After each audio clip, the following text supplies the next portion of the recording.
Hey, what's happening, Disney viewers? Me, the Guy01, and welcome to this week's WWE 2K20 Towers video. Raw and SmackDown were pretty eventful. Not as much stuff happened as last week, thank goodness. But still quite a few, pretty big segments.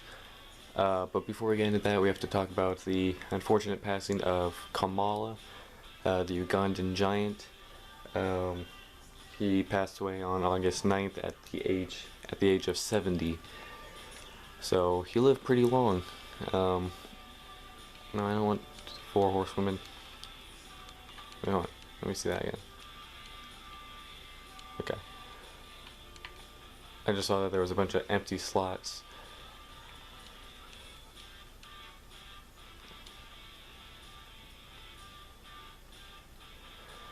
Alright, so let's get into Raw before we start this. We had the contract signing between Seth Rollins and Dominic Mysterio. Seth then announces that he wants the match to be no DQ, which will allow Dominic to use his kendo stick that he's used so much recently. Seth Rollins then went on to beat Humberto Carrillo. Afterwards, after the match, Buddy Murphy attacked Dominic Mysterio, and Seth and Murphy took turns beating Dominic with a kendo stick. And afterwards, Dominic posted a picture showing all the scars, and geez, it looked brutal. It's like that's what you call getting broken into the business. But you know what? He took it like a champ.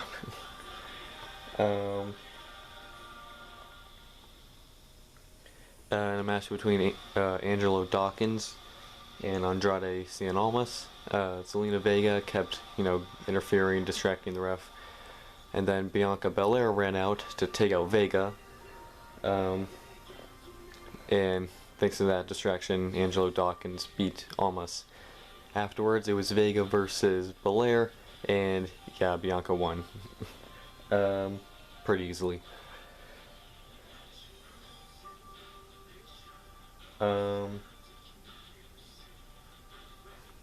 Apollo Crews confronted MVP Bobby Lashley and Shelton Benjamin on the VIP lounge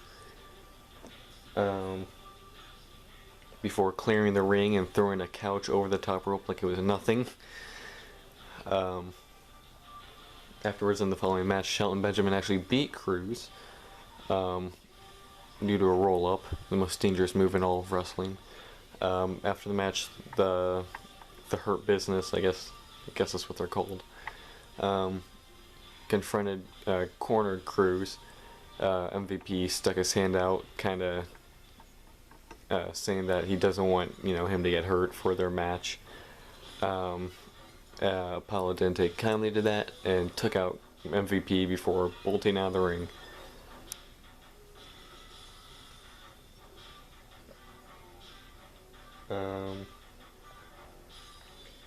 Peyton Royce beat Liv Morgan. Liv then blamed Ruby Riott afterwards for distracting her or distracting the ref. It's like, well, that didn't last long, they're already infighting.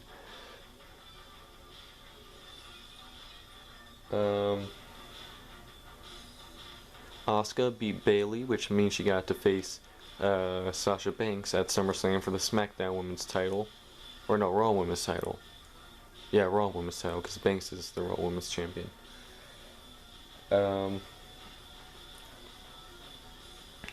In Raw Underground, Riddick Moss returned, won his fight.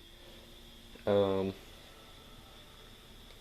brought in a Brazilian martial artist named Arturo Ruas. He won his fight. Dabakato won his before Shayna Baszler came into the ring, stared down with Dabakato before going into the crowd and selecting 3 women to fight her at the same time, and she beat all 3.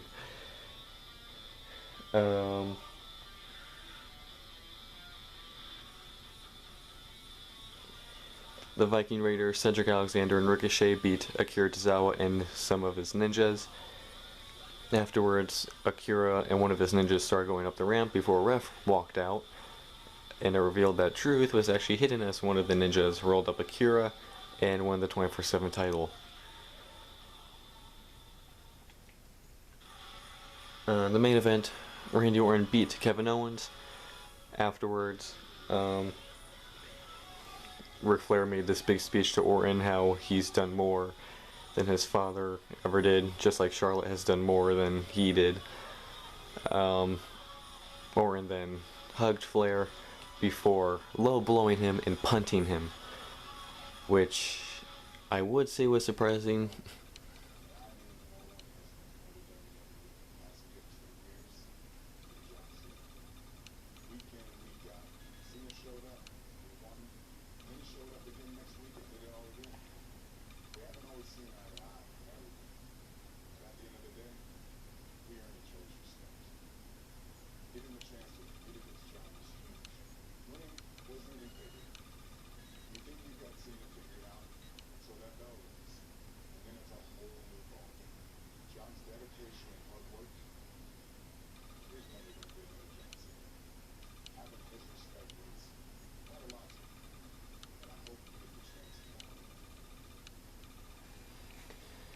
Well, we'll see with that. But yeah, so the whole thing with the Orton attacking Flair is like, it would be surprising, but I mean, we all knew it was coming. It was just a matter of time. It was just a matter of when. I mean, he's obviously going back to his Legend Killer persona, so you knew he eventually had to go after Ric Flair, who's one of the biggest legends still, you know, appearing for WWE.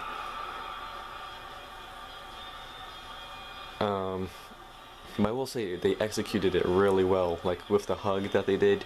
The way Rick sold it really well, like just the hug, because you can see that in his face that he knows something's wrong.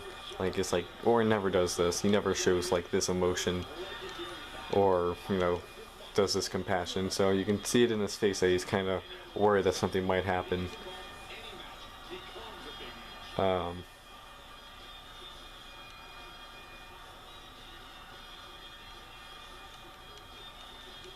So I will say it was done really well. And yeah, Orton is now even more of a heel. I don't know how you could pull that off, but they did it.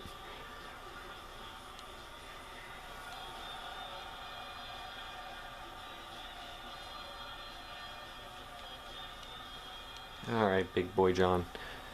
Big boy John boy. Big match John.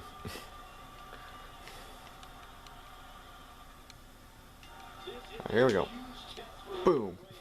Reigns is the big dog, but John Cena represents almost 2 decades of excellence in WWE. Their first battle at No Mercy was intensely personal. Both men questioned each other's dedication and accomplishments. Reigns emerged victorious that time and earned Cena's respect. We'll see if he can bring that same passion to the rematch tonight. Ow. The reversal by John Cena. And he goes for the pin. What? Why? Very curious move to go for a pinfall at this point. Yeah, this is way too early to be going for the win. Here we go. Whoop. Boom.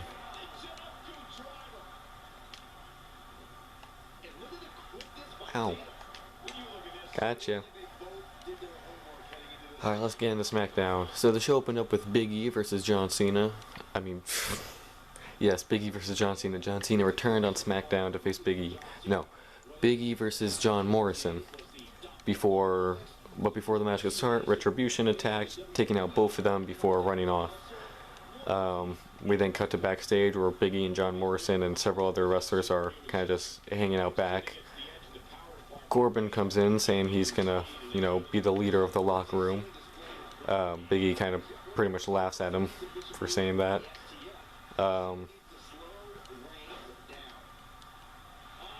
What? No. Ah.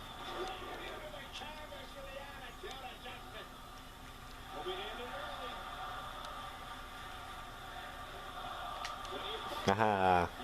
Not even a 2 count. Maybe next time, Cena. Kick out at 2. How about I kick out at 1?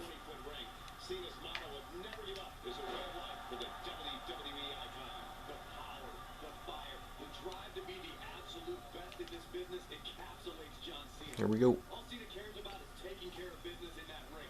So remember that whole tri-brand Battle Royale we were talking about? Or they said it was last week. I mean, they announced last week.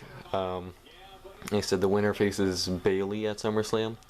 Well, remember on Raw how Asuka beat Bailey to face Banks at SummerSlam for the Raw Women's title? Well, this week she won the Battle Royale, which means she's facing Bailey at SummerSlam for the SmackDown Women's title.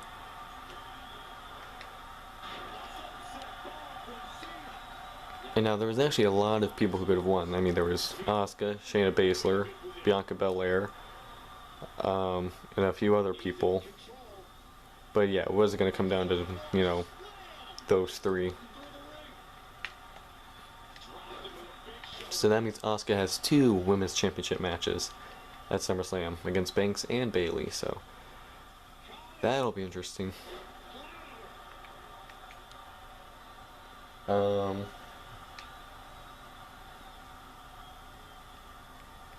Mandy Rose challenged Sonya Deville to a hair versus hair match at SummerSlam, which Sonya agreed to.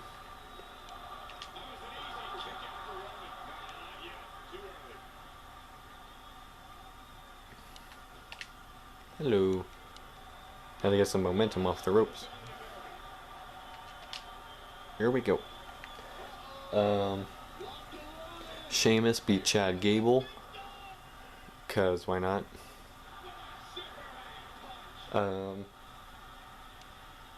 Jeff Hardy confronted AJ Styles and challenged him to an IC title match.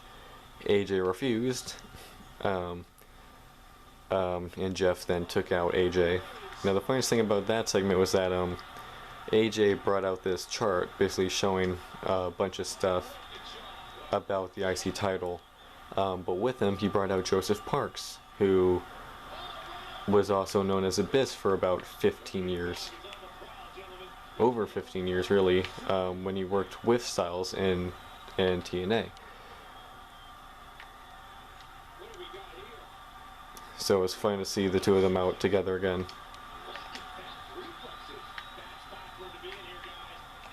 Good night. Out of my ring.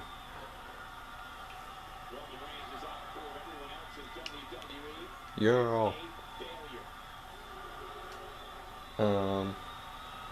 In a match between Grand Metalik and Shinsuke Nakamura, Kalisto returned to take out Cesaro.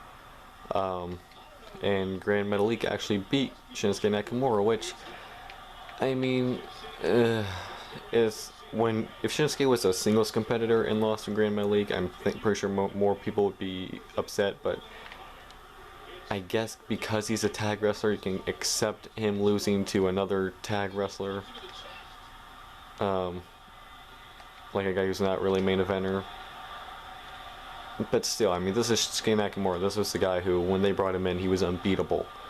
Like, he was, you know, the world breaker guy. Like, he was the guy who was, you knew as soon as he got a title match, he was going to win the title and hold that for as long as, you know, he was in NXT until he got called up to the main roster. And now in the main roster, he loses all the time. Not just in solo matches, but in tag matches. But, you know, we'll see how it all goes. But yay, Kalisto's back.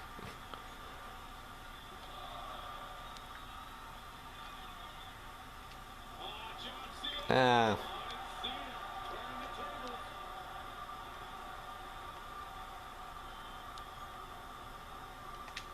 Oh, no, you don't. Goodbye. Man, I really love that gut wrench, don't I?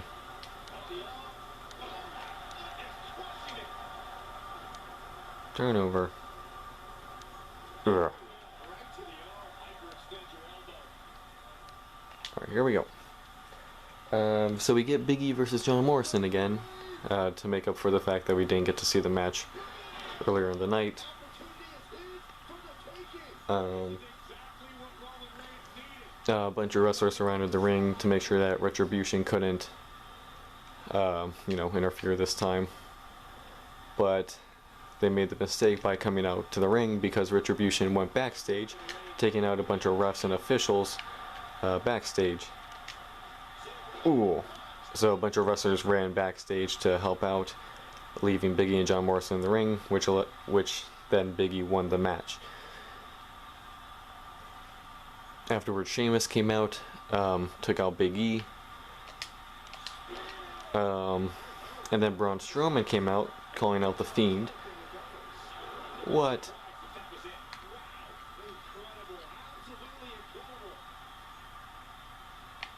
Yeah, I thought that was it.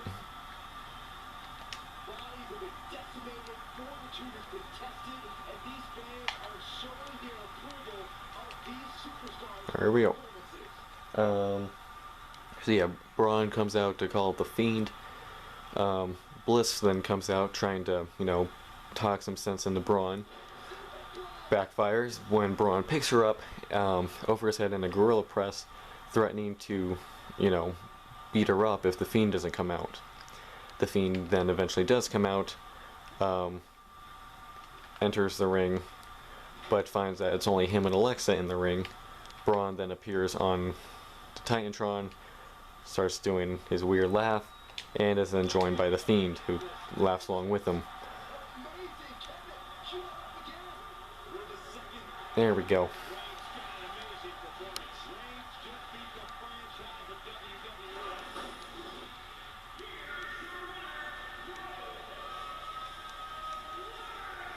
Yeah.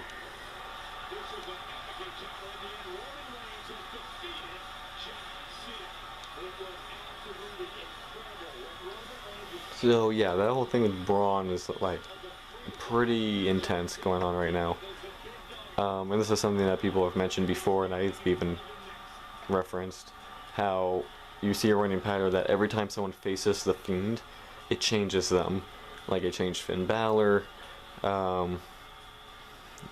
it changed John Cena, we haven't seen him since. Who else? Basically it just changes kind of who they are, changes their personality. And we're seeing that now with Braun, who's now willing to beat up Alexa just to get the Fiend's attention. So I'm interested to see where this goes, and of course now everyone's talking about the possibility of Alexa joining the Fiend, after Braun has basically sacrificed her just to get the Fiend. So we'll see where that goes. Anyway, hope you guys enjoyed this Towers video. What do you guys think of Raw and SmackDown? What do you guys think of, Braun, pretty much going crazy? And what do you think of this whole Retribution thing? I mean, I still feel like it's rehashed. I feel like we've seen this like tons of times before. We've seen it with the NWO, Aces and Eights. It's just the same thing over and over again. Nothing really new. But I don't know. We'll see. Anyway, hope you guys enjoyed. Make sure to like, comment, and subscribe if it's at the time. Stay tuned for Versus next. Guy01 signing out. Bye, guys.